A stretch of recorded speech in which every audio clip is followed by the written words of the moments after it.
भाषा शिक्षण को देखने वाले और भाषा शिक्षण के समस्त मित्रों को नमस्कार। जैसा मैंने आपसे वादा किया था कि यूपीएससी द्वारा संचालित ESIC employees state insurance corporation की परीक्षा में, ये ESIC ministry of labour and employment में आता है, श्रम एवं रोजगार मंत्रालय में। इसमें सफल हुए एक दंपत्ति अर्थात पति पत्नी दोनों इसकी परीक्षा में, सहायक निदेशक की परीक्षा में बैठे थे और दोनों ही सफल हुए। ऐसा बहुत कम होता है कि किसी परीक्षा में पति पत्नी एक साथ बैठे और दोनों सफल हों और दोनों सहायक निदेशक के पद के लिए चयनित हैं। आज मैं आपसे उनकी मुलाकात करवाने जा रहा हूं। इस मुलाकात में दोनों व्यक्ति अपनी सफलता का राज आपसे साझा करेंगे। प्रश्न पत्र 1 से लेकर के साक्षात्कार तक उनकी स्ट्रेटजी कैसी रही है और कैसे इन्होंने इस दक्ष कार्य को पूर्ण किया है। आइए फिर देर ना करके हम बात करते हैं अपने उन सफल मित्रों से। तो मित्रों, अभिनव जी और गीतांजलि मैडम दोनों आपके साथ हैं और दोनों अपना अनुभव साझा करेंगे। ऐसा अनुभव जो आपके काम आएगा, आपको सफलता दिलाएगी। मैडम और अभिनव जी, आपका अभिनंदन है, स्वागत है। सबसे पहले भाषा शिक्षण परिवार की ओर से आप अभिनंदन स्वीकार करें आपकी सफलता का। मैं आप लोगों से बात शुरू करूं। मैं चाहूंगा एक संक्षिप्त परिचय आप लोग अपना पहले बता दें ताकि लोगों को लगे कि हाँ, हम भी करते हैं। भाषा शिक्षण से जुड़े हुए जितने भी दर्शक हैं और जो विद्यार्थी हैं जो अपने भावी भविष्य की कामना कर रहे हैं, उन सबका मैं एक बार पुनः हार्दिक अभिनंदन करता हूं। और जैसा कि विनय सर ने बताया कि मेरा नाम अभिनव प्रकाश है और ये मेरी धर्मपत्नी है और गीतांजलि जी। और हम दोनों ने अभी वर्तमान में ही संघ लोक सेवा आयोग, union public service commission UPSC द्वारा जो आयोजित सहायक निदेशक राजभाषा का जो पद है, उसके जो अंतिम परिणाम आए हैं उसमें हम दोनों का चयन हुआ है। और इस भाषा शिक्षण से जुड़े हुए सभी प्रतिभाग, क्योंकि मैं भी भाषा शिक्षण से जुड़ा हुआ था, उससे बहुत सारी चीजें सीखने को मिली है। और मैं अपने बारे में अ, बता दूं कि मेरा नाम जैसा कि जानते हैं, और मेरी जो शैक्षणिक योग्यता है वो मैंने कलानुस्नात हिंदी साहित्य में किया है। और उसके अलावा मैं वर्तमान में पहले से ही अनुवाद अधिकारी के पद पे श्रम एवं रोजगार मंत्रालय में कार्यरत हूँ। और इसके अलावा आगे जब हम बातचीत करेंगे तो मैं बताऊंगा कि इससे पहले भी कुछ परीक्षाएं मैंने पास करी है, उसके बारे में मैं संक्षिप्त रूप से आपको बता दूं कि वर्तमान जो मेरा पद है कनिष्ठ अनुवाद अधिकारी, उसके अलावा मैंने स्नातक स्तर पे जो कंबाइंड ग्रेजुएट लेवल परीक्षा होती है उसके माध्यम से भी मैंने एक बार उसमें 2011 में मेरा चयन हुआ था ऑडिटर के पद पे।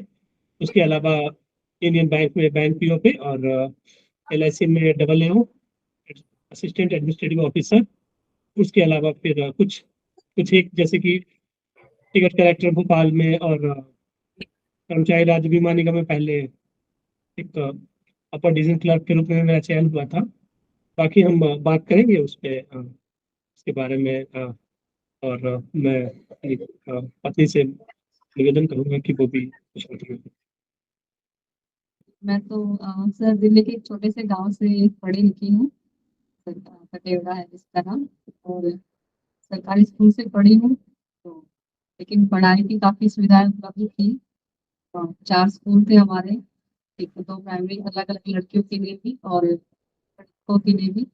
और 12वीं तक की थी, तो शिक्षा का काफ़ी माहौल अच्छा था, इसलिए माता पिता ने शिक्षा की तरफ ही प्रेरित किया।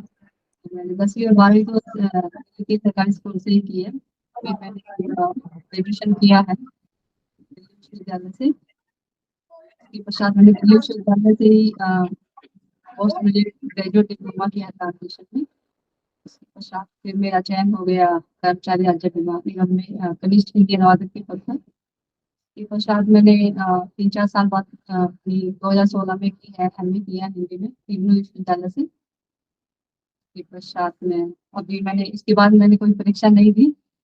जब मेरा कनिष्ठ हिंदी अनुवादक में चयन हुआ था कर्मचारी राज्य विभाग निगम में, उसी समय मेरा चयन सीबीएसई में भी हुआ था कनिष्ठ हिंदी अनुवादक के पद पे ही। तो वही उस टाइम पे 2 जगह सिलेक्शन हुआ था। उसके पश्चात अब मैंने फिर ये एक मौका मिला हमें अपने ही डिपार्टमेंट में एडीओ के पद पे चयन होने का। सौभाग्यशाली है कि मैंने चयनित हुए हैं। जी, ये बहुत बढ़िया है। देखिए, आप लोग इतने सरल व्यक्तित्व वाले हैं, क्योंकि मैं तो आपके यहाँ आया भी था और मैं सही में बहुत प्रभावित हुआ था आपकी सरलता और आपके व्यक्तित्व से। फिर हम लोग मिले। मुझे ये बताइए, मैडम से ही पहले प्रश्न करते हैं कि मुझे ये बताइए कि अचानक आपके मन में यह ख्याल कैसे आया कि चलो एडीएल की परीक्षा की तैयारी करते हैं। सर मैं तो उस समय एक्चुअली मेरा बेटा था छोटा, अभी 8-9 महीने का था और ये 2020 में रिक्तियाँ निकली थी इसकी। तो मैंने इनको मना ही कर दिया था कि मैं नहीं भर पाऊंगी क्योंकि मेरा छोटा बेटा है और मैं तैयारी भी नहीं कर पाऊंगी। मेरा प्रेफरेंस उस वक्त बेटा ही था और मुझे भी थोड़े मेडिकल कॉम्प्लिकेशन हो गई थी उस वक्त। तो लेकिन इन्होंने बोला कि मैं भर देता हूँ और जब परीक्षा होगी तो मैं तैयारी करवा दूंगा। तो इन्होंने इनका बहुत सहयोग रहा है, उन्होंने उस समय पे फॉर्म भर दिया मेरा। उसके बाद सर फिर कोरोना के चक्कर में लेकिन ये 2-3 साल वैकेंसी टल गई और परीक्षा इसकी 2022 में हुई है परीक्षा, अगस्त में, 27 अगस्त को। उस समय भी मैं मना कर रही थी क्योंकि उस टाइम पे मेरी 3 सर्जरी हुई थी। तो फिर भी लेकिन इन्होंने बहुत ही मुझे मतलब पुश करके और बहुत ही प्रेरित करके मुझे रिटर्न के लिए मनाया। तो मैंने रिटर्न दिया और वो मेरी किस्मत का सबसे अच्छा फैसला था कि मैंने इनकी बात मानी। जी जी, बिल्कुल। बहुत बढ़िया। लेकिन हो गया। आप थोड़ा सा मुझे इसमें कितने पेपर हुए थे? सर इसमें एक रिटर्न लिखित परीक्षा होती है। इसका हाँ पेपर हम पिछला जो पेपर हुआ था वो हमने इसकी वेबसाइट से ही डाउनलोड किया था, संघ लोक सेवा आयोग की। तो किसी जी मेरे ख्याल से बैंक का था, कुछ सहायक निदेशक राजभाषा करके या कुछ ऐसे ही डिपार्टमेंट का था। उससे हमने स्टडी करना शुरू किया। फिर इसके साथ एक एडेंडम निकला था जिसमें इसका पूरा सिलेबस दिया हुआ था। वो सिलेबस को स्टिक करके हम चले थे कि इसके बेस पे हम अपनी तैयारी की स्ट्रेटजी बनानी है। तो मेरे पास तो समय कम था तो मैंने बिल्कुल सिलेबस से ही तैयारी की कि ये हमारे और बिंदु हैं, उस पे हमें ज़्यादा स्ट्रेस देना है। और साथ ही साथ उस पेपर को रख के हमने करंट की भी तैयारी की थी। और हमारी भी स्ट्रेटजी रही कि कम टाइम में हम ज़्यादा मतलब विषय को कवर कर पाएं। इसके पश्चात सर अभी इंटरव्यू हुआ है, इंटरव्यू में हम साहित्य पे मैं ज़्यादा नहीं पढ़ पाई क्योंकि मेरे पास समय बहुत कम होता था। बच्चा भी है और ऑफिस का भी काम होता है और छुट्टी भी थोड़ी मुश्किल ही मिल पाई लास्ट में। तो मैंने कार्यान्वयन अपना पूरा किया था। उसमें हमने संसदीय समिति, विश्व सम्मेलन और जितनी भी हमारी हिंदी से जुड़ी हुई समाज सेवी संस्थाएं हैं या सरकारी संस्थाएं हैं जैसे कि साहित्य के अकादमी, ज्ञानपीठ और हिंदी अकादमी दिल्ली और अनुवाद मिशन और केंद्रीय हिंदी प्रशिक्षण संस्थान, ये काफी संस्थाएं, इनका पूरा हमने स्टडी किया था। और ऑथेंटिक इंफॉर्मेशन के लिए हमने सिर्फ राजभाषा विभाग की साइट देखी थी और उससे ही हमें अपना पूरा मतलब उसी के आधार पे हमने पूरी रूपरेखा बनाई इंटरव्यू के लिए भी। और मुझे लगता है ना कि एक कमी रहेगी, मैंने साहित्य में इतना नहीं किया क्योंकि मेरे 2016 में मैंने साहित्य दिया था लास्ट। तो मुझे थोड़ा लगा कि मैं इंटरव्यू में उस पर भी फोकस करना चाहिए था, इससे भी काफी क्वेश्चन पूछे गए। और अभिनव साहब, आपने? हाँ सर, क्या मैं आपसे निवेदन करूंगा कि सर क्या प्रश्नों को कृपया दोहराएं सर। मैंने पूछा, आपकी जैसे मैडम बताई कि मैंने ऐसे ऐसे तैयारी की थी पेपर 1 की, तो आपकी तैयारियों के बारे में बताएं। हम्म। जैसा कि सर मैं बता दूं दोबारा, और इस चैनल से जुड़े हुए जितने भी हमारे प्यारे भाई बहन हैं उनसे उनको मैं स्पष्ट कर देना चाहता हूँ कि संघ लोक सेवा भारत की सबसे प्रतिष्ठित और सबसे सम्मानित, और उसके साथ साथ ही उनके जो प्रश्न होते हैं वो काफी विशेष प्रकृति वाले होते हैं। तो इसके लिए मैंने जो तैयारी की थी उसके बारे में मैं बता रहा हूँ। सबसे पहले, क्योंकि सर हमारे सर का जो चैनल है काफी बढ़िया है और उस चैनल में जितनी भी सामग्रियां हैं उन सभी सामग्रियों को कमोबेश करके मैंने सारे वीडियोस देखा है मैंने उसमें। जैसे आप आईटी की बात करें तो आईटी के संबंध में काफी वीडियोस हैं, वो भी मैंने देखा है। उसके बाद राजभाषा जो नीति है, राजभाषा नीति के जो चारों घटक हैं, मेरा कहने का मतलब है कि जो संवैधानिक उपबंध है, चाहे संवैधानिक उपबंध में धारा अनुच्छेद 120 हो, 210 हो, 349 के क हो, या फिर 343 से लेके 351 के बीच में लगभग लगभग सभी बिंदुओं पे इस चैनल के माध्यम से आपको वीडियोस मिलेंगे। और सबसे पहले तो मैंने उनको देखा था, क्योंकि कार्यालय में पहले से मैं कार्यरत हूँ, और उस कार्यों के साथ साथ पढ़ाई कर पाना किताब किताब की सहायता से थोड़ा सा मेरे लिए मुश्किल होने लगा था। लेकिन चूंकि मैं परीक्षा की भी तैयारी करना चाहता था, तो सबसे पहले वीडियोस देखा, उसको उसमें से जो बारीकियां हैं उसके बारे में समझा। उसके अलावा जो अन्य घटक है, जैसे कि राजभाषा अधिनियम 1963 के जितनी भी धाराएं हैं 1 से 9, उसके बारे में भी इस चैनल में काफी कुछ सामग्री है। उसके बाद राजभाषा जो नियम है 1 से लेकर 12 तक, वो भी। और 1968 का जो राजभाषा संकल्प है, वो भी है। राष्ट्रपति के कुछ आदेश भी है उसमें। उसके साथ साथ वो जो वार्षिक कार्यक्रम है राजभाषा विभाग द्वारा जो जारी किए जाते हैं प्रतिवर्ष अप्रैल माह में, उसके संबंध में भी इस चैनल पर सामग्री थी। इसके अलावा जो हिंदी साहित्य का भी सिलेबस है हमारे उस प्रतियोगिता में, तो साहित्य के लिए जो कॉन्सेप्ट है मेरा, तो कॉन्सेप्ट के लिए मैंने खुद स्वयं के नोट्स बनाए थे, कुछ इंटरनेट की सहायता से, कुछ इधर उधर की जो सामग्री है, जो मैंने साहित्य पढ़ा था हमारे जो कला निष्णात या फिर स्नातक के दौरान, तो वहां से मैंने कृतियों के जो जो लेखक होते हैं, उनकी जो महत्वपूर्ण कविताएं होती है, उसके बारे में मैंने संकल्पना रूप में मैंने कर लिया था साहित्य का। और इसके अलावा जो हमारी जो प्रशासनिक शब्दावली है, तो मैं एक बार फिर से मैं स्पष्ट कर देना चाह रहा हूँ चैनल के जितने भी हमारे जुड़े हुए दर्शक हैं, कि जो प्रशासनिक शब्दावली है, तो इसी चैनल से जुड़े हुए हमारा एक और सर का एक और भी एक ब्लॉग स्पॉट है, गली कुचा ब्लॉग स्पॉट। वहां आप जाएंगे तो आपको लगभग सारी जो शब्दावलियां हैं भारत की, जैसे कि प्रशासनिक शब्दावली हो गई, इसके अलावा जो बैंकिंग शब्दावली है, इसके अलावा बहुत सारी वहाँ पे सामग्री आपको मिलेगी। तो वहां से मैंने शब्दावली के बारे में काफी कुछ वहां से मुझे जानने का मौका मिला था। वहां से मैंने अध्ययन किया था। उसके अलावा मैं अपना जो टेम्परामेंट है, उस टेम्परामेंट को, क्योंकि कई बार आप जब परीक्षा में चले जाते हैं तो विषम परिस्थितियां हो सकती है, तो उस समय में क्या किया जाना चाहिए, तो मैं सर से हमेशा संपर्क में रहता था, उनसे हमेशा पूछता रहता था कि क्या स्ट्रेटजी होनी चाहिए। तो एक कुछ सामग्री मैंने वहां से इकट्ठा की थी। कुल मिला के इस प्रकार से मेरा समग्र अध्ययन रहा है। जहां तक बात इंटरव्यू साक्षात्कार के लिए होती है, तो साक्षात्कार के लिए सर का भी मार्गदर्शन काफी कुछ मिलता रहा है, सामग्री भी इस चैनल पे काफी कुछ है। इसके अलावा एक हमारे एक गुरुजन है नरेंद्र मिश्रा सर, उनका भी काफी सहयोग रहा है। और इसके अलावा जो जो टेम्परामेंट है, उस टेम्परामेंट को मेंटेन करने के लिए कुछ हिंदी साहित्य के भी मेरे कुछ जानकार थे मित्र, उनसे भी मैंने काफी कुछ सीखा। और कुछ रणनीति थी, नीति, जो मैं आगे आपको आपके साथ साझा करूंगा। तो उसके लिए भी कुछ गुरुजन हैं, उनको काफी कुछ मैंने उनसे सीखा है। और फिर आगे हम बात करेंगे। धन्यवाद सर। हाँ, मैं इसमें एक चीज और बताइए, आप लोग जब परीक्षा दे के आए थे तो आप लोगों ने प्रश्न पत्र मुझसे साझा किया था, जी जी जी सर। और मुझे लगता है मैंने तभी कह दिया था कि फर्स्ट पेपर आपका क्लियर है। आपको याद होगा कि मैंने कहा चिंता ना करें, फर्स्ट पेपर क्लियर है। हालांकि बाद में आप थोड़ा सा कॉन्फिडेंस लग रहा था कि लूज कर रहे हैं, तो मैंने बताया नहीं नहीं ऐसी कोई बात नहीं है, आप लोग तैयारी करिए और हो जाएगा। उसके बाद फिर साक्षात्कार की तैयारियों के बारे में बताएं।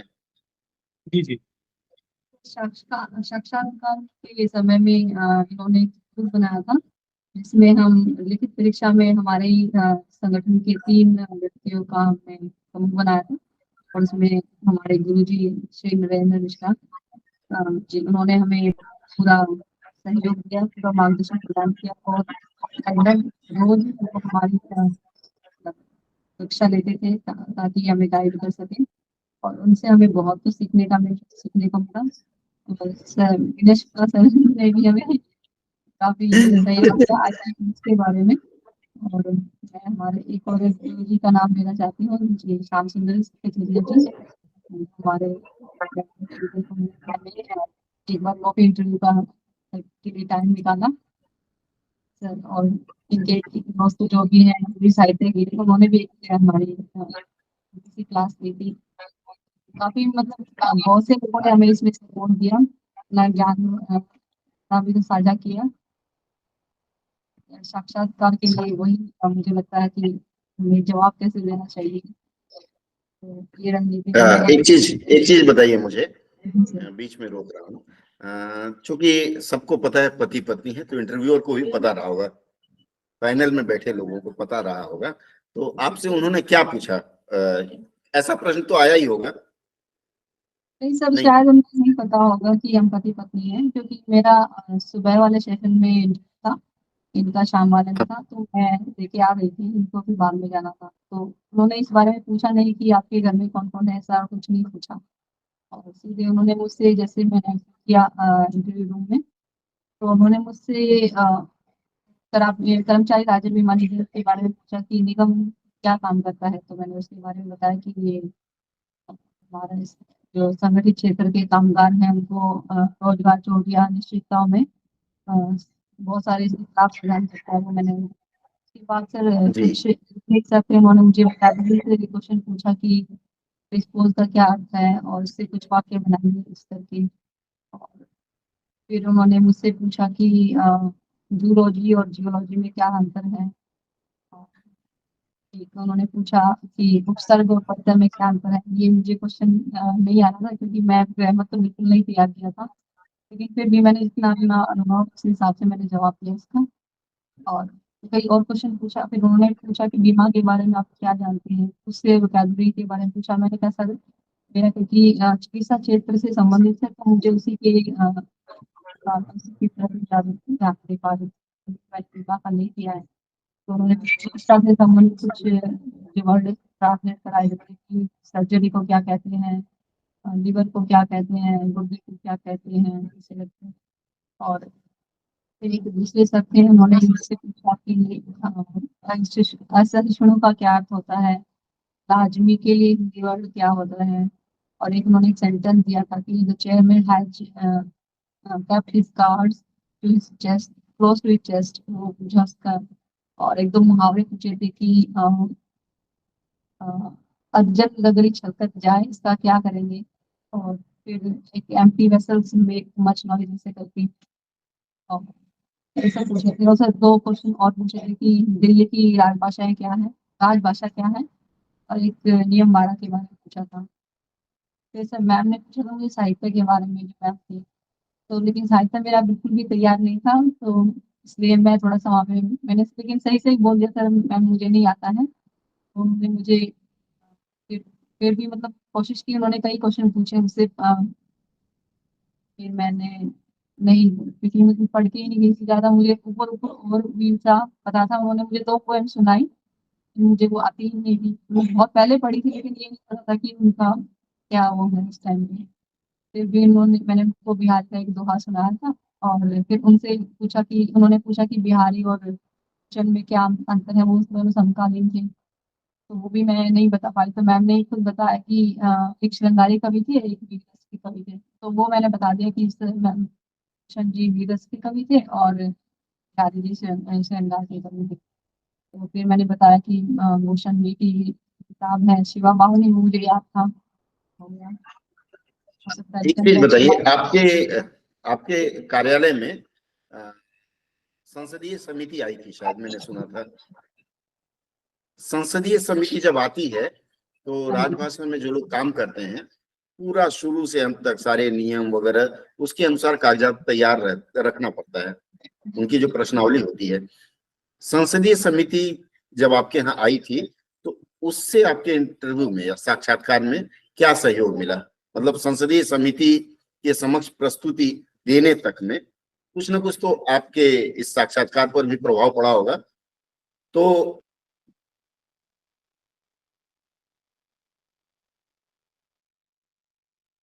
संसदीय हाँ समिति का कुछ लाभ मिला था आपको?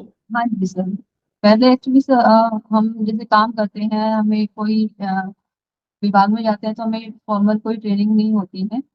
कि कैसे आपको काम करना है। मैं जब ज्वाइन किया था, चेन्नई में ज्वाइन किया था, तो मुझे सीधा वेबसाइट का ट्रांसलेशन मिला था। उस टाइम पे मैंने क्योंकि ट्रांसलेशन डिप्लोमा किया था, तो मैंने ट्रांसलेशन पे ही ज़्यादा मैंने फोकस किया। उस टाइम पे मुझे वही काम काम दिया गया था, तो वो मेरा अच्छा हो गया था। लेकिन जो कार्यान्वयन का पार्ट है वो मुझे इतना नहीं पता था, और मैं करती रही थी क्योंकि फाइलों से सीख लिया हमने। लेकिन जब मैंने इस पूरा इंटरव्यू के पूरी परीक्षा और इंटरव्यू के दौरान जो मैंने तैयारी की है, उसका कार्यान्वयन समझने में मुझे बहुत मिली है। और खासकर जब संसदीय समिति आई हमारे कार्यालय में 2021 में, तो उस समय प्रश्नावली पूरी कैसे भरते हैं, क्या क्या वो कक्षाएं रहती हैं, कैसे कैसे हमें उनको जवाब देना है, किस मतलब डॉक्यूमेंट्स को कैसे हमें प्रस्तुत करना है, वो बहुत सीखा। और कैसे लॉजिकल मतलब अप्रोच होती है हर चीज के प्रति, और ठोस आपके पास रिकॉर्ड होना चाहिए। तो वो सब हमने सीखा है। और क्योंकि काम तो बहुत जरूरी है, काम काम ये क्योंकि बेस हो गया पूरा तैयारी के दौरान और संसदीय समिति के दौरान, तो इससे मुझे बहुत लाभ मिला। अब हम अभिनव साहब से जाने, क्योंकि जो क्रीम है वो अभिनव साहब अब हमें बताएंगे। आप मुझे ये बताइए कि साक्षात्कार की तैयारी बीच बीच में हमारी बात होती रहती थी, लेकिन हमारे जो दर्शक आपसे सुनना चाहते हैं, आप जीरो से ऊपर तक, मतलब अर्श फर्श से अर्श तक जो भी आपने तैयारी की साक्षात्कार की, किस तरह के प्रश्न पूछे गए, उन पर थोड़ा सा मंतव्य दीजिए अपना, या उन पर बताएं। जी जी सर। भाषा शिक्षण जो चैनल है उससे जुड़े हुए हमारे जो भाई बहन हैं उनको मैं अनुभव साझा करना चाहता हूँ कि साक्षात्कार में मेरा ये चौथा अनुभव था।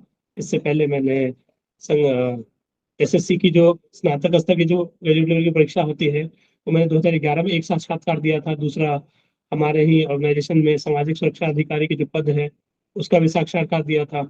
उसके बाद फिर मैंने बैंक पीओ का भी एक साक्षात्कार दिया था, और फिर डबल ए का एक साक्षात्कार दिया था एलआईसी में। मेरा लगता है ये पांचवा था।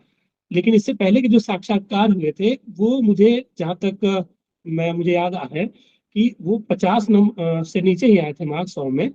लेकिन चूंकि ये संघ लोक सेवा आयोग है और ये काफी प्रतिष्ठित है, और जिस पद के लिए मैं जा रहा हूँ समूह क का पद है, लेवल 10 का है, तो मैं साक्षात्कार में कोई कसर नहीं छोड़ना चाहता था। इससे जुड़े हुए जितने भी पहलू थे उसके बारे में मैंने बारीकियों से स्ट्रेटजी बनाई थी, और 10 जो बिंदु थे उस पे मैं अपना नीति रणनीति जो है तय करते हुए जाना चाहता था। क्योंकि मैं नहीं चाहता था कि कोई भी ऐसा भाग हो जिसमें जरा सा भी मैं अपनी तरफ से पूरी कोशिश करना चाहूंगा। क्योंकि ये जो यूपीएससी जो आयोग है वो बहुत सम्मानित है, साथ में वो ईमानदार, निष्पक्ष एवं भारत के सभी वर्ग जो है उनको समान मौका देते हुए सबके लिए, जिसमें अगर उसमें अगर कोई क्षमता है, प्रतिभा है, या कोई विलक्षण कार्य करने के प्रति जो निष्ठा है, तो उसको जरूर वो मौका देते हैं। और उसके प्रति हमारा सम्मान है, मेरा सम्मान है व्यक्तिगत तौर पे। इसके लिए जो मेरी नीति थी वो मैंने 10 जो बिंदु थे उस पे किए थे।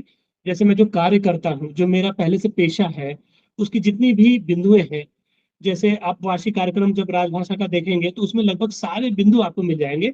उन सारे बिंदुओं पे कम से कम पहले 4 या 5 लाइनों का एक जो ब्रॉड जो हॉरिजेंटल उत्तर है वो बना के रखें आप लोग दर्शक। तो कार्य के बारे में आपको हॉरिजेंटल कम से कम नॉलेज होना चाहिए कि आप जो कार्य करते हैं। वर्टिकल कभी कभी हो सकता है, लेकिन कम से कम हॉरिजेंटल तो definitely you should try to have knowledge about this. क्योंकि जो बोर्ड है it might ask from any bag, आप कहीं से भी पूछ सकते हैं, आपके लिए उसके लिए तैयार रहना होगा।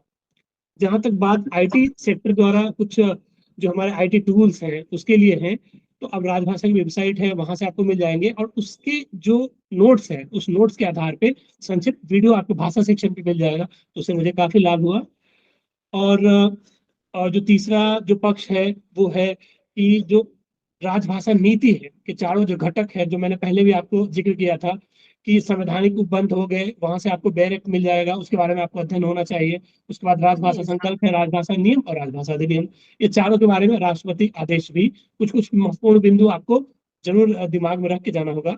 एडमिनिस्ट्रेटिव जो टर्म्स है वो भी आपके दिमाग में रख के जाना पड़ेगा, कहीं से भी पूछ, जैसे मुझसे पूछा गया था कि रिप्रेजेंटेशन और रिपोर्ट्स, ये दोनों के बीच में क्या अंतर है। तो इस प्रकार के आपको तैयार रखने होंगे। जैसे कि मेरी पत्नी ने भी साझा किया है कि आप जो कार्य करते हैं उससे भी बहुत सारे प्रश्न होते हैं, 50% से ऊपर प्रश्न होते हैं।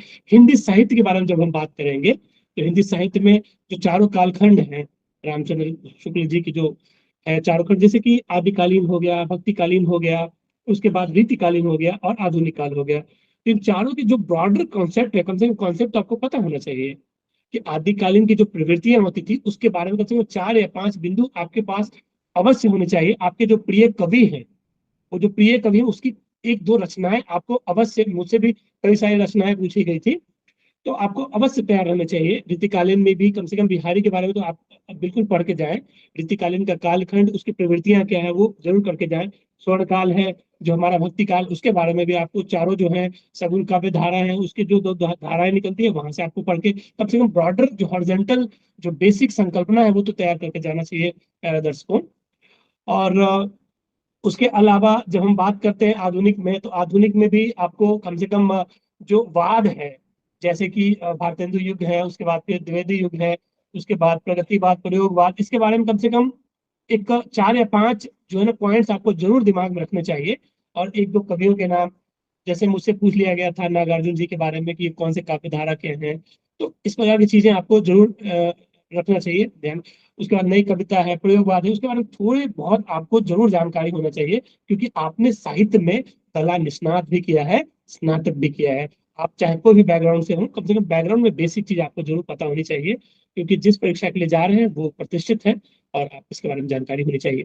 उसके साथ साथ जो रेलिवेंट आजकल जो चर्चाएं चल रही है, जैसे नया संसद बना है अभी वर्तमान में, तो हमारी संसद बनी है, भारत की जो शिक्षा नीति है, नई शिक्षा नीति है, भाषा शिक्षण के बारे में थोड़ा सा आपके क्या क्या मुख्य मुख्य बिंदु होते हैं वो आपको पता होनी चाहिए। जो हिंदी के संबंध में जो संस्थाएं हैं, केंद्रीय हिंदी संस्थान है, राजभाषा की जो चारों अधीनस्थ विभाग के जो चारों अधीनस्थ कार्यालय, उसके बारे में थोड़ी बहुत आपको जानकारी अवश्य होनी चाहिए। वेबसाइट के बारे में आप अच्छे से जाएं, राजभाषा वेबसाइट को देखें कि क्या क्या महत्वपूर्ण बिंदु है, जो भी बिंदु आपको लगता है कि जरूरी है, तो उसके बारे में 1-2 पॉइंट तैयार करके रखें। बाकी बहुत सारी चीजें इसके बारे में हम आगे भी जुड़ते रहेंगे, इस चैनल से आप के मार्गदर्शन करते रहेंगे, जो भी समस्याएं होंगी हम साझा करेंगे।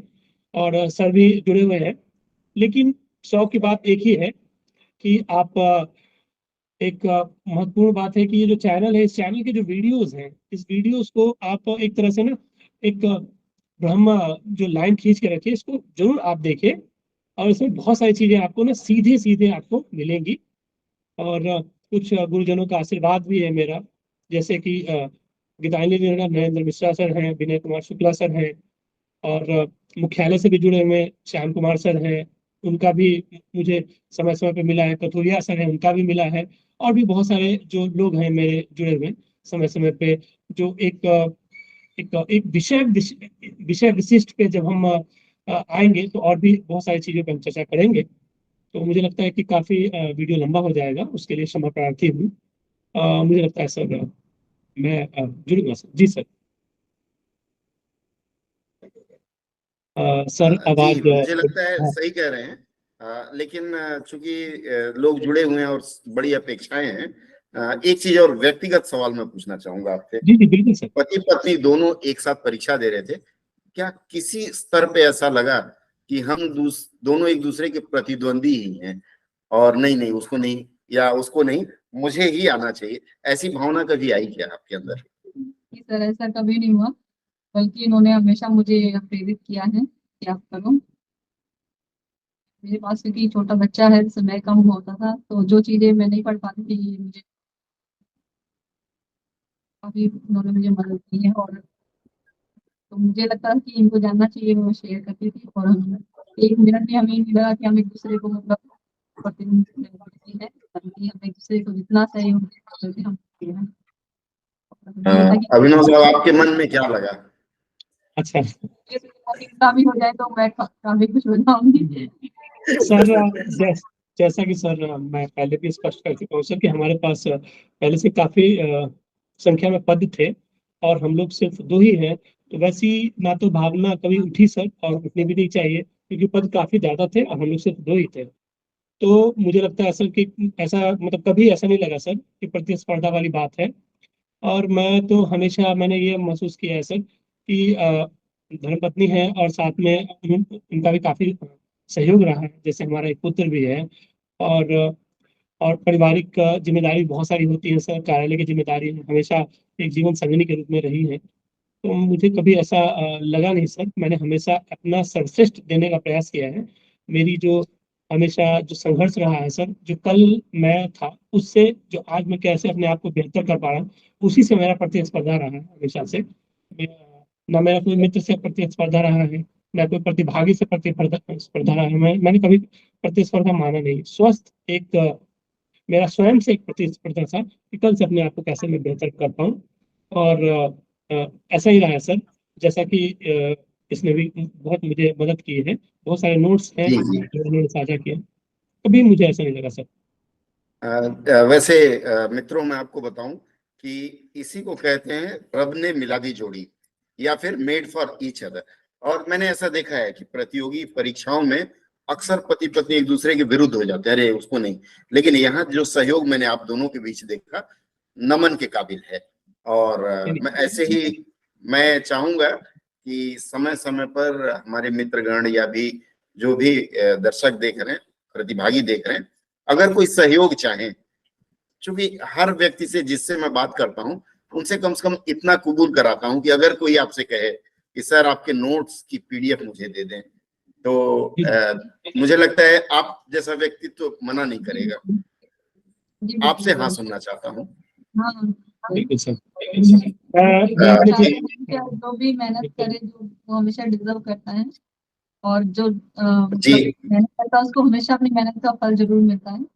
मैं हमेशा इसमें रखती हूँ विश्वास कि आप मेहनत कीजिए अपनी पोटेंशियल के हिसाब से, और भगवान कहीं ना कहीं आपको मतलब मदद करता है उस रूप में, अलग अलग लोगों के रूप में हमेशा आपकी सहायता करती है। और बिल्कुल। मैं भी देखिए मैं भी मित्रों, सर जी चैनल से सर, मैं भी चैनल से जितने भी जुड़े हुए दर्शक हैं, मैं स्पष्ट कर देना चाह रहा हूँ कि जब कभी भी आपको नोट्स की मैं साझा अवश्य करूंगा, हर चीज आपकी सहायता की जाएगी। और उसके साथ साथ मैं फिर से दोहराना चाहूंगा कि इसके अलावा मैंने बहुत सारे जो नोट्स बनाए हैं इसी चैनल से भी बनाए हैं, कुछ मेरे खुद के बनाए हैं, कुछ गुरुजनों का आशीर्वाद है, सब साझा किया जाएगा बिल्कुल हमारी तरफ से सर। बिल्कुल मैं एक बात और बहुत बहुत धन्यवाद मित्रों। चूंकि समय की मर्यादा है, आज का सत्र हम यहीं समाप्त करने की आज्ञा चाहेंगे। अगले सत्र में पुनः आप लोगों को मैं आमंत्रित करूंगा ज्वाइनिंग के बाद, फिर नए अनुभव के साथ। बहुत बहुत धन्यवाद, आप लोग जुड़े। बहुत नमस्कार, धन्यवाद। जय हिंद।